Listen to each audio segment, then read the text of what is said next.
Guys, ಇವತ್ತು ನಾವು ಟ್ರಿಪ್ಪಿಗೆ ಹೊರಡ್ತಾ ಇದ್ದೀವಿ. ನಾನು, ನನ್ನ ತಂಗಿ, ನಮ್ಮ ಅಕ್ಕ 3 ಜನ ಹೊರಡ್ತಾ ಇದ್ದೀವಿ.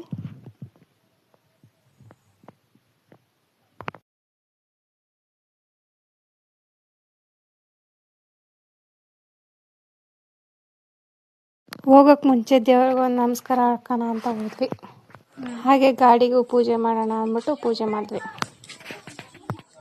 ಪೂಜೆ ಎಲ್ಲ ಮುಗಿಸಿ ನಮ್ಮ ಜರ್ನಿನ ಸ್ಟಾರ್ಟ್ ಮಾಡ್ಕೊಂಡ್ವಿ.